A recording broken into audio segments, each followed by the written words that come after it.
We are back on the Rational Boomer podcast. Hopefully, your day is going well. It is Monday. I'm actually recording it on early Sunday morning, but that's all right because we've got a lot of emails to catch up on, and that's what I'm going to do on this show. Now, if you like shows that are all emails, you're going to love this show. If you don't like shows with all emails on, well, too fucking bad. It's my show, and that's the way we're going to do it. But I hope everything is going well. We're starting off another week. Who knows what the fuck's going to happen? It's always crazy. There's always weird things happening, and I think we're really at a turning point in this country. It may not seem like it. It may seem like everything's chaotic and nothing's going our way, but I think we're at a turning point. I think we're going to see a time when things do go our way. I've been reading stories just before coming on here about what's going on in Syria. And the report I got on the news was that Assad, the vicious dictator that led that country for so long, got in a plane and was headed out of Dodge. Some people even say that plane was shot down. I don't know that that's true. Maybe by the time this airs, we'll know for sure what happens. But some interesting happenings in Syria. This fucking animal, who happens to be best buddies with Tulsi Gabbard, by the way, is apparently out of a fucking job, and it's about time. And when I say that, I mention that because what I was saying before, where I think we're at a turning point. I think people around the country, certainly, and all around the world are finally having enough with these dictators and these assholes, and people are pushing back. You know, a lot of people think that after the election with Donald Trump, Democrats, people of a reasonable mind, don't have any options, and that's just not true. We have the power if we're willing to take it back. We gave the power away some time ago because we were apathetic. Now we have to go um, pull it from their dead, dirty hands, if it even takes that. So I think we're seeing that in this country too, and we need to follow some leads. We're hearing people go on the news all the time and people on social media saying they're going to take Social Security, they're going to take Medicare and Medicaid. And you remember back before the election in Congress, the Democrats accused the Republicans of trying to take Social Security and Medicare, and they laughed and they shuffled their feet and they said, no, of course, that's crazy. You guys are just panicking. You guys are scared. We would never do that. Well, now the elections is over, and we're hearing people like Elon Musk saying, yep, we're going after Social Security and Medicare. And then people are saying, well, at least nobody in Congress in the Republican Party is saying that. But the fact of the matter is, there are some Republicans saying, yeah, we got to do something with Social Security, Medicare, and Medicaid. And I know people are terrified by this. I mean, I'm on Social Security. I get Social Security, and am I worried about it? I'm a little worried, but I'm more angry than anything. But here's what we have to understand. One guy, Elon Musk, is not even in the government. He's in a department outside the government in a consulting position. He can't make any decisions. Donald Trump can't make the decision to cut Medicare or Social Security. One or two senators can't do that either. In order to do something like that, it has to go through Congress. And there's a problem with that. The House of Representatives, Republicans only hold a slim margin. And if you think every Republican is going to vote against or vote for taking Social Security or making cuts, that's not going to happen. The thing about it, and same with the Senate, and even if the Senate wanted to do that, and all the Republicans did, we have the filibuster to jam them up. People are talking about them grabbing Social Security and Medicare and Medicaid as a foregone conclusion. It's just not the case. But it's important we make this noise. You know, apparently people in this country, they only listen to what's on the surface. They only respond to those things that scare them. Prior to the election, I would have said that's ridiculous. That's an insult to the general public in this country. But after the election, I'm afraid I was wrong about that. People are easily swayed, and it's all about fear. So let them talk about Medicare. Let them talk about Medicaid, Social Security, and how we need to cut it for whatever reason. And that will maybe create an uprising. We're already seeing an uprising, with the shooting of that CEO from United Health in New York. That set a tone. People are tired of billionaires dictating what we're going to do and then getting rich off our backs. People are getting tired of it. And this is one of the things I said. Now that Trump is going to be the president, we have to do some of the things that the Republicans did. First of all, in Congress, we need to block and obstruct everything they fucking do. But we also have to get loud. Everything that happens, we've got to amplify it. Every mistake, every failure, we've got to say that's Donald Trump's fault or that's the Republicans' fault. For years, the Republicans said, oh, we don't want to touch Social Security. That's just crazy. That's because they wanted to get elected. Well, now they feel more comfortable and they're talking about it. I still don't believe that they really have a prayer of changing anything because they need a majority in the House and the Senate. I just don't think they can get that. I could be wrong. But to be honest with you, if you're going to cut Medicare and Medicaid and Social Security, to me, that's political suicide because that affects virtually everybody. And people are going to get mad, not just Democrats, but Republicans, maybe even more so Republicans. You've got elderly people that are poor, that are in the red states, that count on Social Security just to survive. If someone comes in and says you're going to cut it, they're going to cut it. They're going to be pissed. And it's going to cost the Republicans a lot. I don't know how this is all going to play out, but I would be surprised if Congress agrees to make any cuts to Social Security, Medicare, or Medicaid. I really don't see how they would do that. It would be ridiculous. It would be destructive in this country. It would hurt the economy for that matter. Everybody says we got to cut somewhere. We got to cut somewhere. Hey, I got an idea. How about if we cut out the $2 trillion tax cut to the rich? They don't pay taxes. We get no return from that. Donald Trump added $8 trillion to the deficit. So why don't we just take some of that back? That would help fund Social Security and Medicare. It might help with some other things, but here's the problem. Republicans don't want to do anything. They always talk. They're bullies for the most part. And when you bully somebody, you make threats, like Donald Trump makes threats. Oftentimes, they don't follow through with that because they're afraid of what might happen after the fact. We're in a very sensitive time in this country. Donald Trump wins the election. Half this country, at least half this country, are terrified. Now, even some people that have voted for Donald Trump are going, wait, what the fuck? You're going to do deportations? That's going to hurt our economy. You're going to do tariffs. We know what tariffs did. We know what tariffs did with China and the soybeans back when Donald Trump was in office the first time. I don't know what they were thinking, if they thought Donald Trump was lying or bluffing, and maybe he is bluffing. That's very possible. Donald Trump does a lot of fucking bluffing. And in that bluffing, most of that stuff never happens. It's impossible to say what's going to happen after January 20th. I think we need to be screaming loud, pointing fingers at the Republicans and keep that up. I think that's important. It may take that to get the dumb Trumplefucks to hear and understand what the fuck is going on and also understand how it's going to impact them. So I think we are kind of at a turning point here. And while it was the shooting of the CEO in New York, to me, is a small news story in the sense it's one man that was killed. Tragic, maybe, horrific, maybe. But when you look at United Healthcare and how many people they've denied, 1/3 of their claims they've denied. How many elderly people, how many children have died unnecessarily just because United Health wanted to make money? And don't you find it funny that this happened? And then Anthem Blue Cross Blue Shield tries to do something with anesthesiologists and cut that back. And then they walk back on that because it was tone deaf and they were getting all kinds of heat. Isn't it interesting? This whole incident happened just about the time when people are having to make choices about their health care, the re-upping their health care. Now, I don't have Medicare yet. I will in April.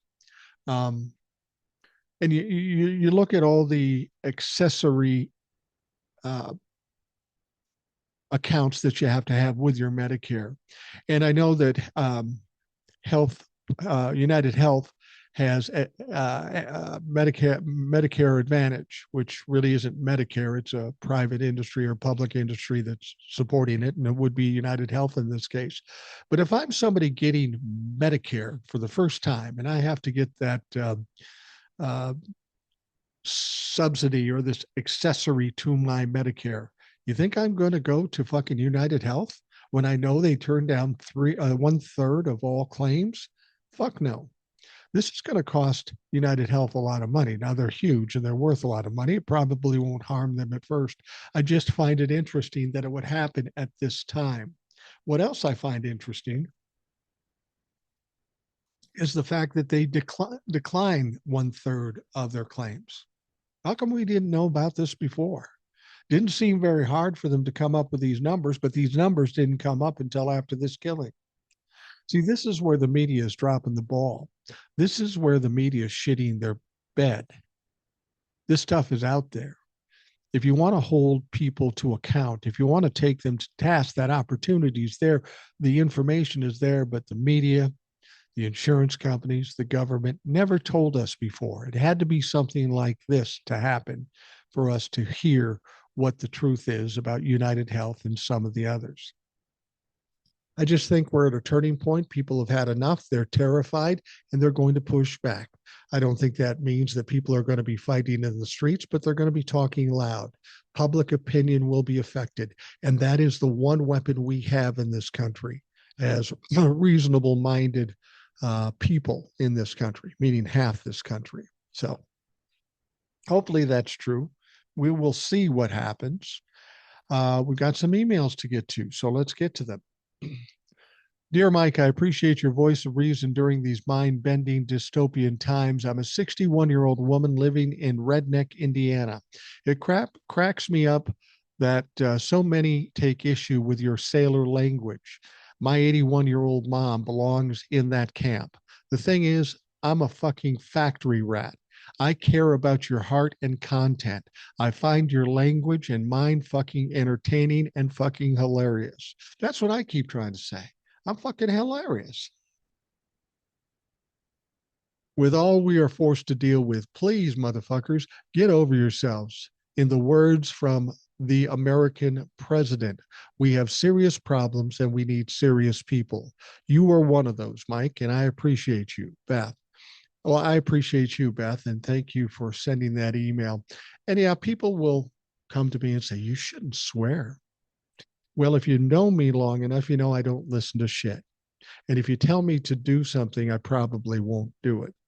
Here's the thing. When I started out on TikTok and doing the podcast, I thought of all the ways that I could gather an audience or attract people to my page. And then I realized, dude, you're a 60-year-old man, not in the best shape, sitting in your living room. There isn't much that's going to attract people. So you hope against hope that whatever you have to say might resonate with people. And then I said, well, I could try to put on a show. I've been on radio for the better part of my life, and I know how to do these things without swearing. I could do that. But I look at podcasting and TikTok as a more intimate and more casual space than radio. If I wanted to do a radio show, I'd be on radio. It wouldn't be that hard to get a job on radio again, but I don't want to work for some other motherfucker. I don't want somebody telling me what I should say or what I shouldn't say. And that stands for listeners as well as bosses. And it's not that I'm trying to disrespect my listeners.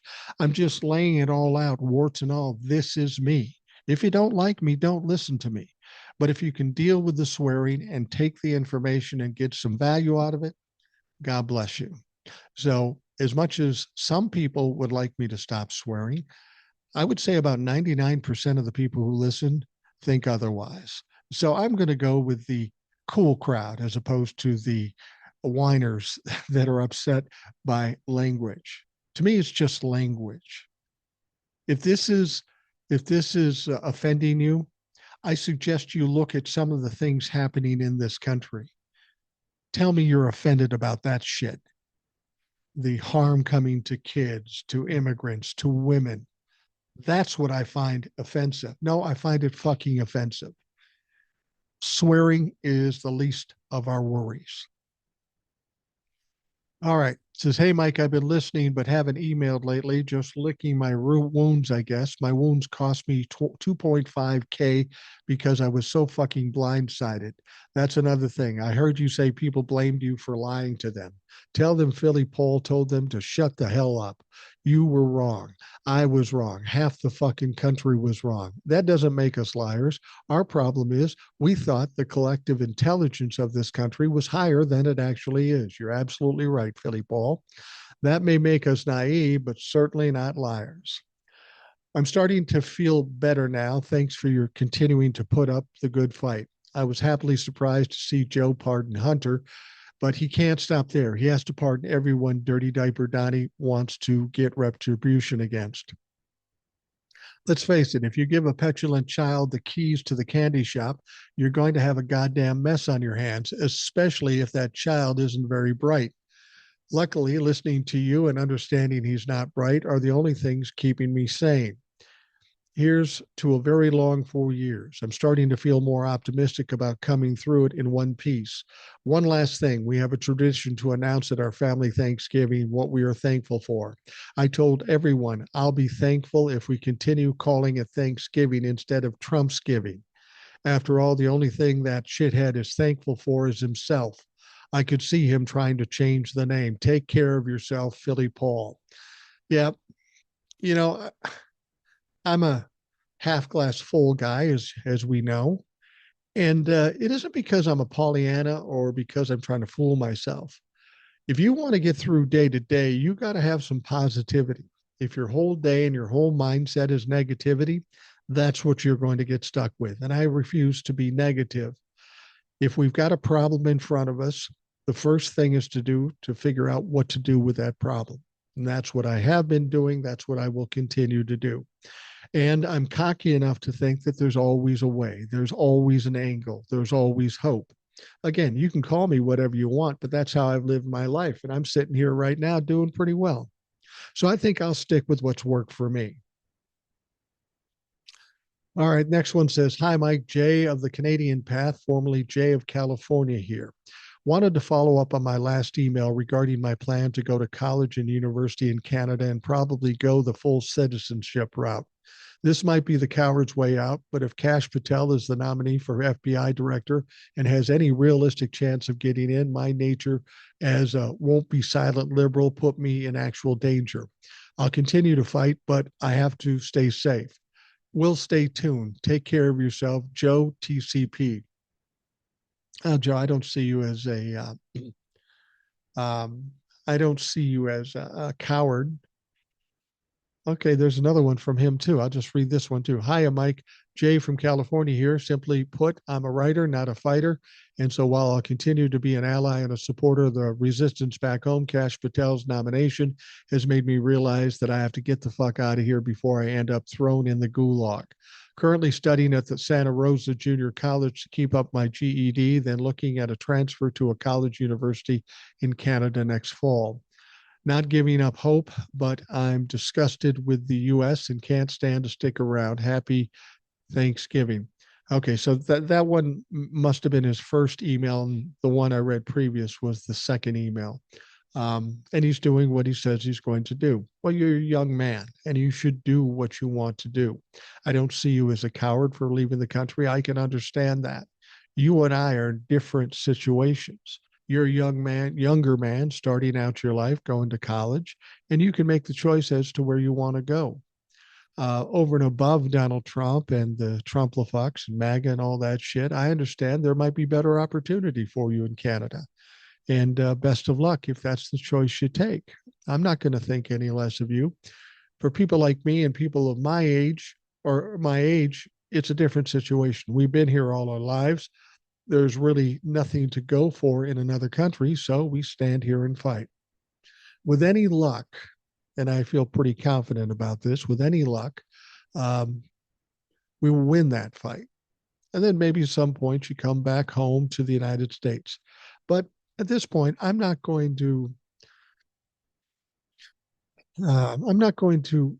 call you out for going to Canada. When you're a young man, you got to try some different things. You got to do what's best for you. And if that's what you think is best for you, by all means, do it.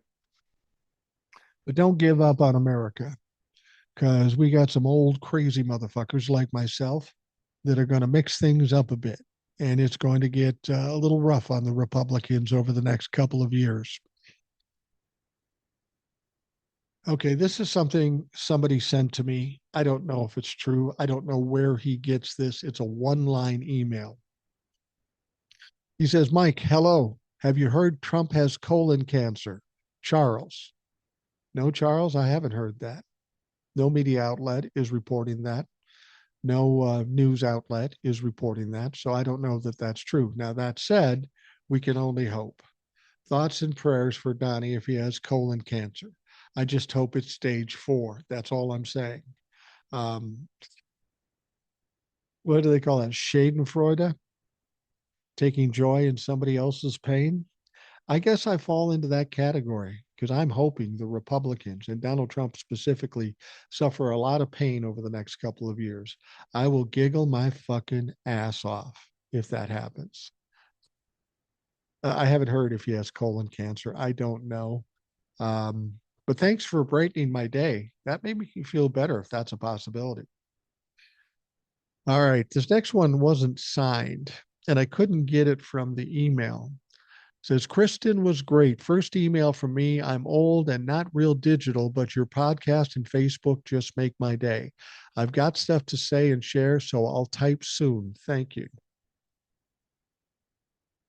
I don't know who that was. I don't have a name. So next time you write me, put your name down there. Just your first name is fine. We like to identify folks. Um, but you're right. Kristen is great. Kristen does a great job. Very bright young woman, very insightful, and I enjoy having her on the show. As I have enjoy having everybody on the show. Everybody has a different take on things, a different perspective, and it's good to hear that. Kristen was great. Shelby was great. Ed is great. Eric's great. All the people that come on do a great job, and I appreciate them taking the time to do that. I will say, if you're looking at me on Facebook, good luck with that. I've been talking about it, and as I check it more, I'm still suspended on Facebook. I don't know if I'm going to get back there, and I don't know if I care. I have main platforms, and those main platforms are TikTok and Facebook. And I'm starting to post on um, Blue Sky. Now, I can't do more than a 60-second video on Blue Sky, which makes it more difficult to do what I'm doing. So, what I'm doing now is just putting links to my TikToks or my YouTube TikToks or whatever. And so we'll try that and see what happens. But I don't know that I'm going to be back on Facebook at all. Even if they take me back, I may just stop doing it. I don't like the idea of somebody like Zuckerberg going down and meeting with Donald Trump, kissing the ring and kissing his ass. And my trouble with Facebook is it's similar to TikTok in the sense that there are people on Facebook that are imposters using my name, my face, and my videos, and then trying to sell you crap, crypto or whatever the fuck. And they don't care about that. That's fine. They're more than happy to let them continue. We also know that Russia uses Facebook with bots to mislead people and to affect an election. They're not blocked. They're not suspended. I am. That tells me a lot about what their mindset is and what their priorities are. Facebook for me was just kind of an afterthought. I thought, well, I'll put it here too. Same stuff that's on TikTok and YouTube. So if you watch me on Facebook and you're not seeing me now, you can easily get it by just going to YouTube. Go to YouTube, um, search Rational Boomer, and you'll see all the same TikToks that you saw on Facebook, that you saw on TikTok. But you also see the podcast, this podcast on YouTube too. So that's an alternative for you. I don't know that I would go back to Facebook if I get that opportunity. I'm a lazy bastard, as you know, and I'm not going to put in an extra effort.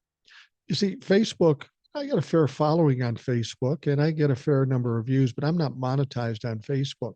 And here's what bothers me. I'm not looking to monetize on Facebook. Making money isn't my first goal.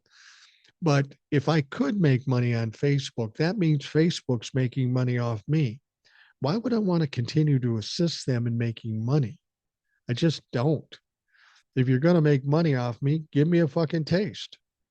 That's just, that's just business. Anyway, next one says, Hi, Mike. I've been watching your videos on Instagram for probably a year now, and I just started turning into your podcast after the election. I will say this too, because I'm suspended on Facebook, I'm also suspended on Instagram. So you can't see me on Instagram either. As a 23-year-old farmer in Illinois, I certainly need to keep myself informed and sane. Happy to say you certainly help with that. Your show is very grounding and it helps put things in perspective. Straight facts and how do we move forward. I have to stop watching cable news because of all the bullshit they've been peddling. All that said, I listened to your show this morning with Kristen. She drew my awareness to what's happening in NATO with regards to Russia-Ukraine war. I'm wondering now if the push for more Americans to wake up might come from the outside. If Article 5 is put into play, I wonder what reactions would come from the USA. I'm sure that it would raise alarms knowing that they have messed with elections all over the world and not just ours. Maybe more would take it seriously. Yeah, there's something to be said about that. Another thing she talked about was the cult mentality of MAGA. It's amazing to me how shielded they were from reality. For instance, I talked to one Trump humper recently that had no fucking idea that Trump talked about executing Liz Cheney. Anyways, I'm curious if we could get more psychological insight on how a cult is formed and how the leaders keep their followers in the frame of mind that keeps them all the power. Ultimately, is there some insight that could help us undo some of the damage? Those are my current thoughts, and I'd love to hear more from your point of view on sometime. Keep up the great work, John. Well, I will tell you this about narcissists. I was talking to my brother about this. We were talking about my father, who was a malignant narcissist, not unlike Donald Trump. He wasn't as rich as Donald Trump, but he was smarter than Donald Trump, which I thought made him more dangerous. But the interesting study on a malignant narcissist, or just narcissists in general, they never have close friends. And if they do have friends, even acquaintances, they only last so long. Eventually, people get close enough and they see the cracks and the flaws in their personality, and they are many. They realize that they're losers. They realize that they are just mean at heart. They have a dark soul, and people usually walk away from them. I think you'll see that with the likes of Elon Musk and some of the other people close to him, especially once he's president, makes some foolish choices and then embarrasses them. You'll see people walking away from him. Donald Trump has held on to his power longer than I thought. And that just tells me the depths, the stupidity of a lot of people in this country. And a lot of people who are in his cult aren't close enough to see him. See, the thing with narcissists is from a distance, they look very attractive. They look powerful. They look smart. They look tough. It's when you get close and you really see their actions and their failures. That's when you go, holy fuck, I was duped here. And I think more and more people are going to see that, especially since he gets a second chance at being president. If you remember back to 2017 to 2021, he didn't get much accomplished because he's incompetent. And the things he did try, he failed. Talk about the tariffs on China, and then China saying, we're not going to buy your soybeans anymore. Then soybeans rotted in the fields of our farmers, and they were on the brink of disaster until Donald Trump bailed them out. It's funny to me, I think a lot of people forgot how bad it was under Donald Trump, how badly he tanked the economy toward the end with the COVID problem. And of course, the Republicans will always say, well, it wasn't Donald Trump's fault. It was COVID that did it. That would hurt anybody. And I will say to them this, look, any other president confronted with a pandemic would have done something about COVID. They would have taken some action, used the plan that had been written, used the committee that had been formed. Donald Trump threw out the plan, fired the committee, and said there was nothing wrong. And because he said that, COVID got into a much bigger thing than it probably would have had Obama been the president. And because he was the reason it got to be a bigger thing, he is the reason why things got shut down. He is the reason why the economy tanked. He is the origin of the economy tanking. So, as much as Republicans want to say it's not his fault, it's COVID's bullshit. COVID is Donald Trump's fault, and COVID is the reason for the crash. So, Donald Trump is culpable. You lay that right at his feet because he is the one guilty. More than 1 million people died, and the blood is on his motherfucking hands. I don't care what anybody says. I'd be happy to debate it with fucking anybody because that's exactly the way it is. All right, this next one is not signed either, and it's a short one. It says, check out the Presidential Emergency Action Documents, aka PEAD. A very interesting solution to our situation. Cheers, boom. I don't know what the hell that is. I had not heard of that. Be upfront and transparent. I don't know what that is. So I did what any other good boomer would do when confronted with something he knows nothing about. I Googled that shit. And this is what I got. I'll read it and we'll see if it in fact is a solution to any problem.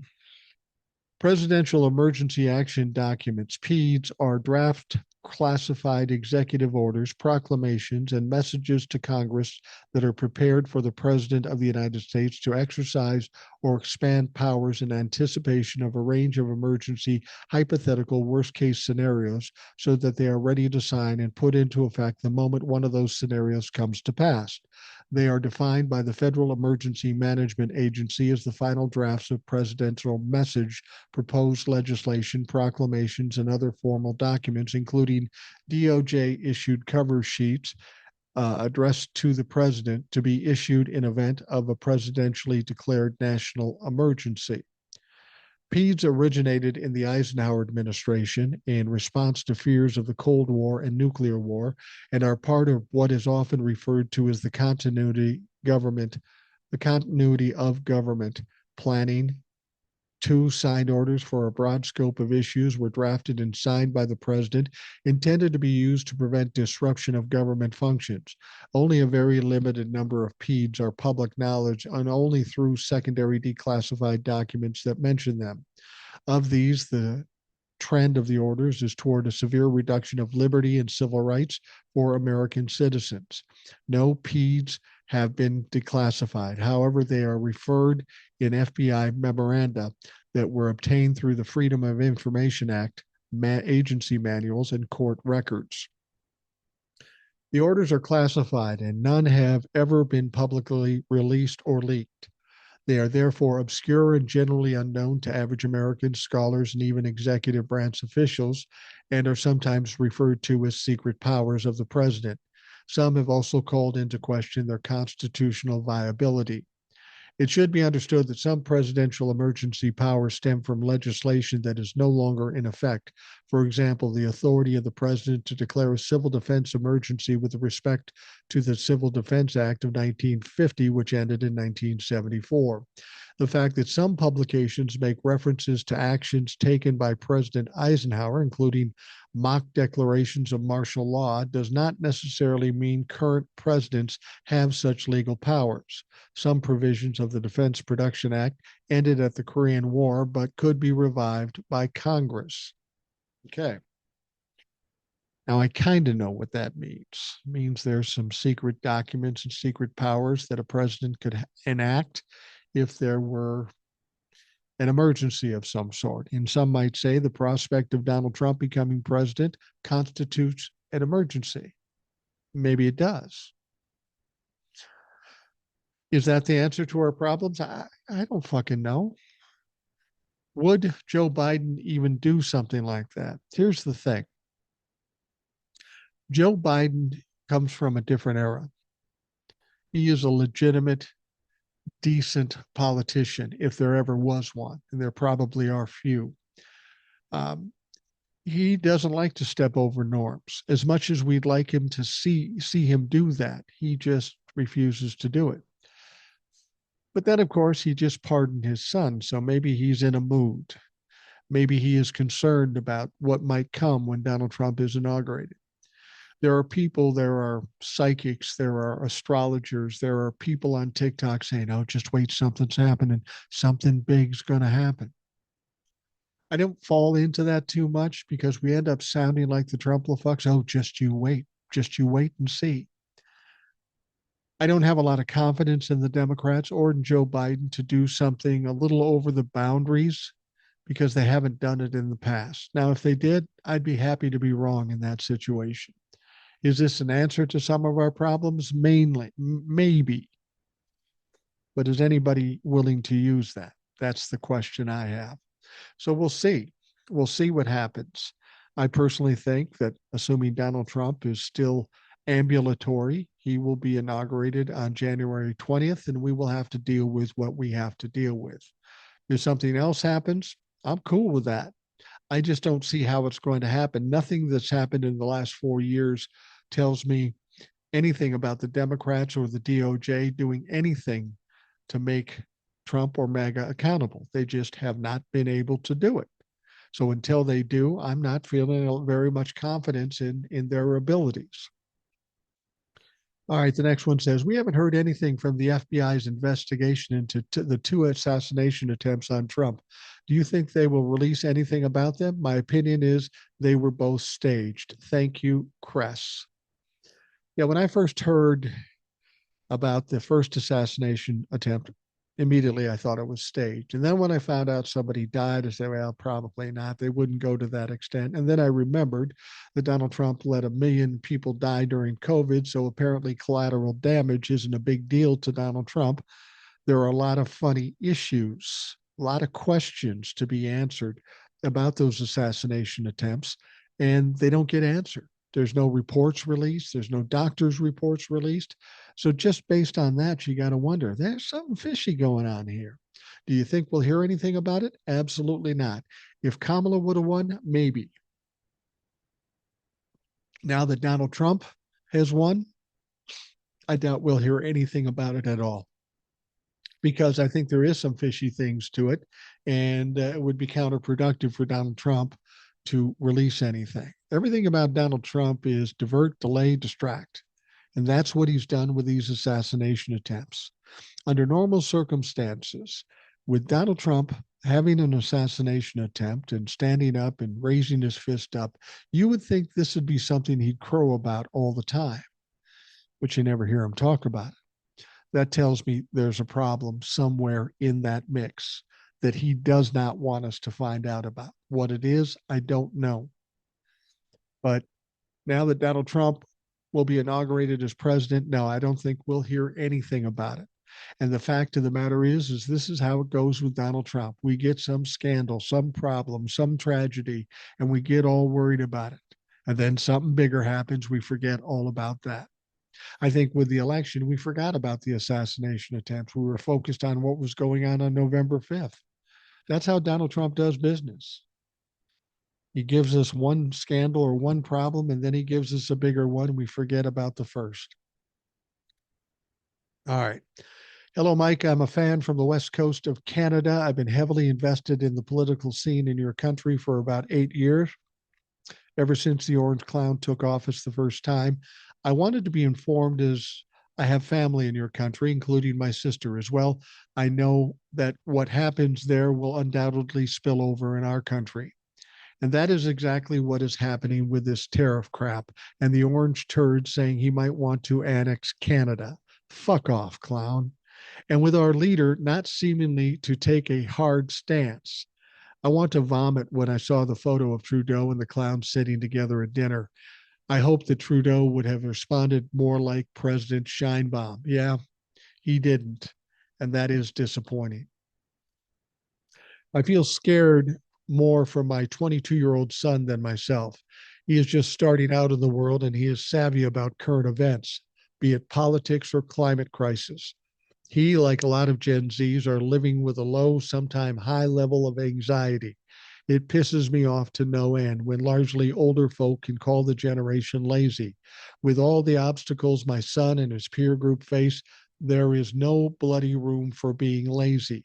They're just trying to keep their heads above water. Breaks my heart. I want to protect him, but the helplessness I feel at times is overwhelming. And I do want to say that about Gen Zs. First of all, the young people. They don't know all the things we know. If I look back to the time I was 20 years old, I didn't know fuck all about fuck all. I even voted for Ronald Reagan. So, God damn it, why would I complain or put down young people? Secondly, the young people in this country have a much tougher time than I did when I was young. And that is problematic for them. They do have a lot of anxiety. I look at my sons and they deal with some anxiety, and I'm going, where's that coming from? I never put any pressure on you. You had a pretty easy life with us. But it wasn't the life that I provided for them or my wife provided for them. It's a life this fucking country provides.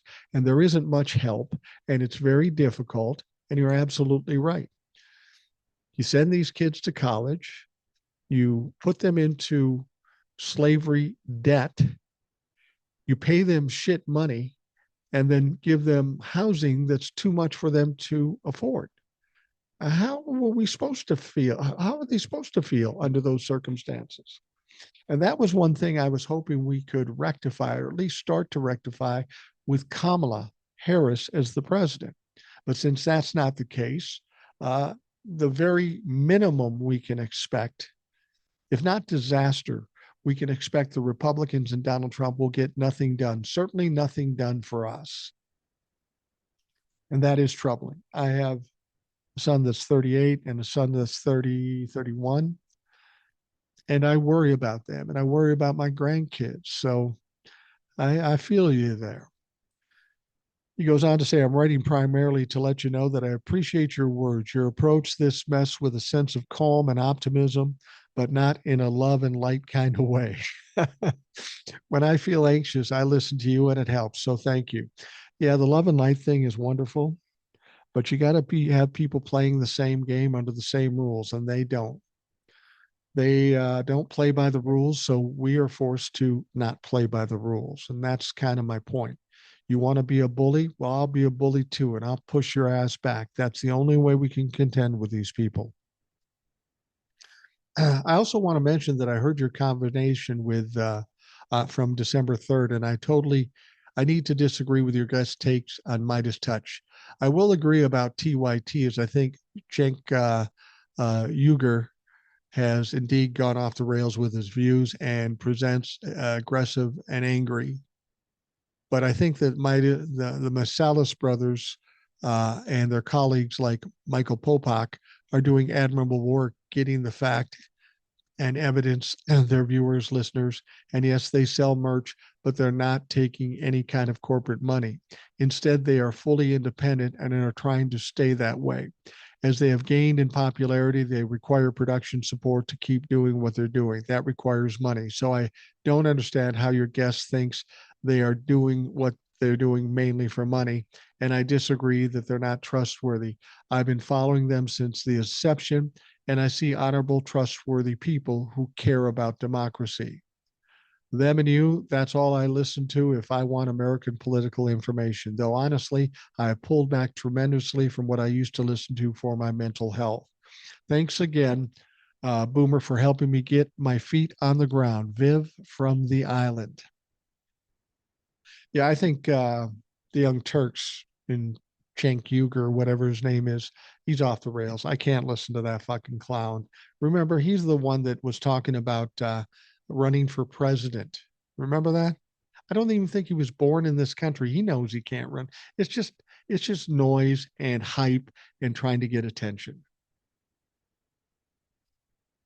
Now, here's what I will tell you about Midas Touch. I think Midas Touch is doing everything for the right reasons. I think they do a good job. I'm proud of them for doing a good job. Um, my problems with Midas Touch are this. When I want information, I want you to get to the point and tell me the facts. But when they do things, it's much like the network, set up, little window dressing, and then finally they get to the point. Now, the points they make are valid and they are good. And I have really nothing bad to say about the things they deliver. And when it comes to money, it's not about them doing everything for money per se. but they're in a different situation that some of us are in. When I sit down and do the podcast or when I do a TikTok, I'm not thinking about money. I'm not thinking about production. I'm thinking about the information and getting it out as quickly as I can. That's what I'm thinking about. Midas Touch is a business, and I don't fault them for having a business. Business is cool. They're younger people than I am. I'm not looking to build a business or fame or anything like that. They have to focus on that to a certain extent to continue to do what they're doing, because the very reason you said, they have expenses, they have production cost, they've got to generate an income so they can continue to do what they're doing. I don't have a problem with that. I'm just saying that there can be some pressures put on people who have to hit the bottom line. You got to be careful about the things you say as to not piss off a certain crowd of people that might cost you money. And again, that's the business of media per se. I don't see myself as in media. I come out here, I say what I say. If it pisses you off, too fucking bad. Is it going to hit my bottom line? No, it's not going to hit my bottom line because I'm not making that much money off of this. And I don't care if I make money off of this. Now, I'm not trying to say what I do is better than what they do. They do a wonderful job. If I'm going to listen to anybody that's kind of a network sounding newscast, it's going to be them. No question about it. I can trust what they tell me, but I have to take it with a grain of salt because I know there is some influences there that come into the situation. They have to hold back on some things. They have to be more careful. And that's fine. I don't hate them for it. I like Midas Touch. I just understand that there are other things that come into play here as they're telling you the news stories. I'll be honest with you. I am more likely to trust Aaron Parnas. Aaron Parnas is on TikTok. I think he's on YouTube too. And this guy, he's a kid, he's a young kid, but a very smart kid. And he gives information faster than anybody I've ever seen. And he is always pretty accurate. And he doesn't have big production costs. He has a phone and he does what he does. He may have a little studio set up for podcast if he does podcast, but he's out there just pumping this shit out really, really fast, giving me the information I want. If I'm going to listen to somebody and I don't have a half hour to get the full information, I'm going to listen to Aaron Parnas because he's going to give me the information quickly and in a way that I can understand it. Don't get me wrong. I don't dislike Midas Touch. I like Midas Touch. I just don't like the way they do it. That's just my personal opinion, my personal taste. So we can like things together or we can like different things. That's just the way it goes.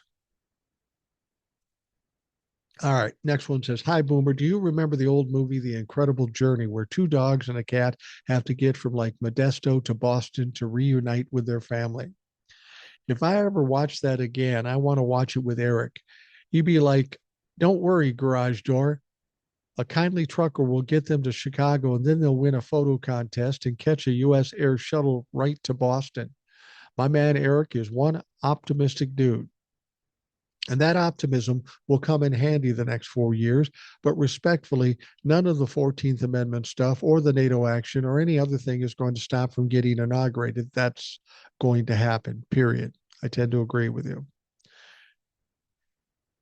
Here to out with the old Democratic Guard. They got to go. I'm going to call Chuck Schumer's office today and thank him for being such a weak tit. Then, while I'm on a roll, call the chicken neck Garland as well. Eric is spot on, in my opinion, that Trump will do often what he just did with the Mexican thing. He'll just claim he accomplished something while doing nothing. One thing that I'm buoyed by is the action of the President Scheinbaum of Mexico of pushing back on Trump in completely no holds way. I hope and predict that it will happen a lot to him, that it will be very common for world leaders to basically tell Trump to go fuck his fat self. I know I need to focus on things other than the next hopeful low probability event of justice or accountability for Trump. That's fool's gold at this point. Kristen was incredible. For some reason, I can't identify why she reminds me of Old Soul. Now, they're both compassionate. They're both smart. They're both women. That might be part of it. Um, Best Garage Door Jeff. And of course, his famous PS. PS, thanks for that cocaine story. I couldn't imagine a more coke rich environment than the 80s Minneapolis Prince based music scene. Coke was around a lot after college, and we all did it. But it didn't catch with me, and having one of those paper fold things you described with a gram tucked into my wallet while my wallet was being inspected by a very interested New Orleans policeman helped me kick it as well. Thank you, Garage Door Jeff. All right, just got done listening to Eric and you on your podcast. You're exactly right on profit margin. I work in the industry. You don't just add 25% to the price tag. Example, you need a 30% profit margin. Then you take the unit cost and divide by 0.7, which gives you the retail price. The total retail has to be 30%, which just adding 30% does not do that. If people don't understand, just download a profit margin calculator on your phone and do the problem. They'll see how profit margin works. So sorry, my state of Montana helped to make this shit show come to fruition. I'm so embarrassed. I'm not sad. I'm pissed that people don't understand what they not me voted for. With that love, all the blue boomers. Darren. Thank you, Darren. Darren's been on the show a while back. Haven't heard from him in a while. Maybe you should stop back. All right. Next one says, Morning Boomer. I just watched a TikTok with Jasmine Crockett, and she said her Democratic colleagues continue to bring a butter knife to a real fight. I thought that was said very well. Thought you could use that because we are in a fight right now, and I thought that was classic Jasmine. Absolutely love this woman, Shelley. I like her too. And that's the spirit we need. We need to get the old guard pussy ass bitches out and get tough people like Jasmine Crockett or some of the others in the front lines starting to kick some ass. I couldn't agree with you more. All right. The next one says, Hello, Mike. I hope this finds you and your family well. My sister Cheryl and I are avid listeners to your podcast. For starters, I want to say that Dems need to definitely step up to the plate. I believe some are. Jasmine Crockett, who I truly love, Dan Goldman, Eric Swalwell, Jim McGovern, and a few more. One I'm really disappointed with is James Moskowitz. I can't believe this guy is bending the knee. I have to say he had me fooled. They have to do exactly what the SPP, as you call them, is doing. You have to sling the shit harder in their face than what they're doing. Slap them flatter than piss on a plate. I never heard that phrase, but I'm going to steal it. I'm like you, Mike. I have fun with it and I call them out and laugh in their face. I cannot and will not give them a pass, as a lot of people have told me, oh, I don't argue politics. Well, as you know, this is not about politics. It's about our freedom, rights, and democracy. I remember you were talking about Shady Vance, as my sister Cheryl calls him, a chameleon. They wouldn't have much problem as he changes to whatever the situation calls for. They can mold him. In conclusion, I want to say I listened to Old Soul on your podcast last night. What a beautiful and classy woman she is. I want to say I made some comments and flagged it for me, and it flagged me for 24 hours. It said, commenting, pause to protect the community. I sure hope I didn't offend anyone, as that isn't what I'm doing. I just speak my mind and I'm upset as to what's going on. I want to say, keep up the good work, buddy. We are showing people your podcast and shorts. Have a safe and blessed day, Steve. Well, thank you, Steve. I'm not sure why they would have flagged you. I didn't even know that was happening on YouTube. I'll have to check into that. All right, the next one says, Good afternoon, Mike. I just finished emailing Senators Wyden and Merkley after careful considerations. Here's what I wrote.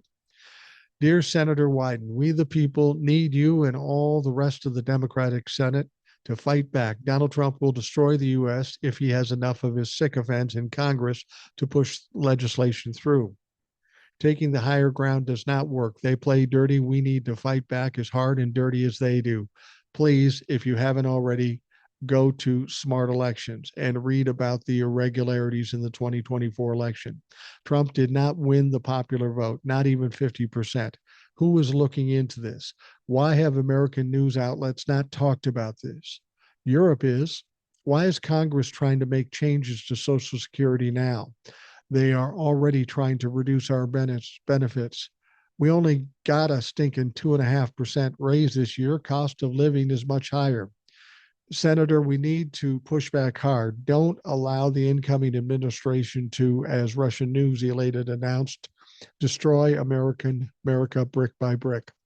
I just retired at age 70. I don't even know if my Social Security will be enough to pay my expenses and be enough to live on. I'm not alone, as you must know. Help us fight back and protect our rights and our dignity, please. Hoping that all your U.S. listeners are doing the same in the States. We have to let them know that we need them to fight back hard. They all need to hear from us and know how pissed off and scared we are for the future. I know some of Trump's cabinet picks won't be confirmed, but he will keep trying to put Kash Patel and Matt Gaetz through until he gets the wonderful administration that Russia is already celebrating. I'm going to keep writing to our senators as we cover more information and continue to push them to stop playing. Your thoughts, suggestions are always welcome. Kristen, by the way, was on your show recently, and she was fantastic. I hope she continues to inform us as she did. I look forward to seeing you on Blue Sky. I have found it to be friendly and free of Trumplafucks. Thanks again, Judy, Crazy Cat Mom, PDX. And I believe that's Portland. My wife would know that. She knows all the codes for the airports. But I remember her being from Portland, so I'll just go with that.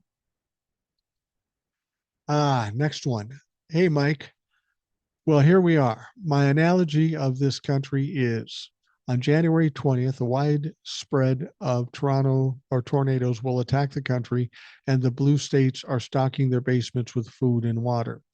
They have their FEMA paperwork filled out and have prayed that this will only be a little bit of hot air and the country will wake up and have returned to their safe, loving homes. While the red states, with their uneducated, toothless rednecks, are outside waving the Trump flags, hoping the Trump train comes through their neighborhood, Trump and his felon buddies will be destroying government agencies and cutting any chance of relief funds. Oh, Trump would love a hurricane or two that he could chart a path or maybe even shoot a nuclear rocket into the eye of the storm. That's my analogy. Maybe I've gone a bit crazy or maybe not crazy enough. I do believe we need to stay on top of things and detail any crazy policies. Our only hope that the Democrats come out to vote in 26 and convince some of these Trumplefucks how crazy this man is. Stay cool, Mike. Jeff from Ohio. P.S. to Matt from Ohio. I'm in Columbus. Thank you. All right, the next one says, hi, Mike. Trump's idea of removing overtime came from Australia. A case was settled this week where Australian pub workers were paid a 38-hour week while being required to work at least 50 hours a week, but not paid any overtime. Workers employed by the company between December 2013 and December 2019 shared in the $19.25 million lawsuit settlement in Sydney. 2,895 people registered to take part in this settlement, but it took 5 years in courts to settle. Good luck, USA, Judy in Australia. All right, the next one says, hi, Mike. I only started to see your TikToks in the summer. I wish I would have seen your work sooner, but better sooner than later. I'm from Vancouver, Canada, and have been so anxious since the elections. I can't imagine how much more anxious I would be if I was an American. But I love your down-to-earth commentary and make me feel better. There's a lot of other Democratic, progressive, liberal, common sense podcasters, content creators I listen to, and they are great too. It seems that the left can't compete with all the right-wing disinformation and misinformation, but as your audience gets bigger, maybe there will be a chance to come out on the other side. Thanks so much, Diane. Well, we can only hope. And as I've said, if nothing else, we're going to get louder and we're going to be more diligent about what we say. and we are going to pound the piss out of the Republicans with every failure, every stupid thing, every scandal that comes out. That seemed to work for the Republicans, so we can only presume that it will work for the Democrats in the next election. Hello, Boomer. I just wanted to say I really liked your podcast with Shelby. It was refreshing and entertaining. She rocked it. You had a couple of hilarious comments about having kids and things getting real fast. I also thought the ideal of her and Will doing a show would be hilarious, especially with you monitoring the conversation. I don't know that I could do much. I would probably be cast to the side. Just wanting to say hi and thanks for your commitment, humor, and rational thinking, Gordy. Well, thank you very much, Gordy. Yeah, Shelby did a great job. She's different than anything we've had on the show, and I found it entertaining. I found her to be a lovely young woman, very dramatic. It's not hard to imagine that she was a drama kid in school. Um, but I appreciate her compassion. I appreciate her passion. And it's good to hear from millennial and see their point of view. It's one thing for us to say, well, millennials are this or millennials are that, but she gave us a real look at what at least one millennial is thinking. All right, the next one says, hey, Boomer, just taking a shot here. Excuse the pun, but this guy, Brian Thompson, doesn't exactly rate thoughts and prayers. Not a nice guy. It seems Thompson was up to his ass on insider trading and stock manipulation that has triggered an investigation. Seems he dumped his stock along with others, which made him a ton of money. This on top of the reputation of United Healthcare having the highest rate of denial benefits in the industry. The age of the shooter and carefully written words on the shell casing suggest this may not have been an act of revenge, but something planned and organized, maybe from people inside the company. We are now at a point in this country, if not the world, where things are going to get crazy. The time here is, especially with this election, there's going to be some bad shit happening, and it's not going to come from the right. You are right in quoting Rousseau the other day. We are inches away from the breaking point. The right and a lot of other people are going to find out they don't have the market cornered on intimidation and violence. I think this guy was the victim of a very well organized plot and probably the opening salvo. On the matters, don't be surprised. Hegseth gets confirmed. The Heritage Foundation is working overtime on it. That in itself will set something in motion in the military, I'm afraid. Personally, this bullshit two-party system is done. We have been played by both parties like good cop, bad cop. The Democrats cannot take the higher ground anymore. They've made so many blunders over the years that I no longer think it's just bad planning, but deliberate.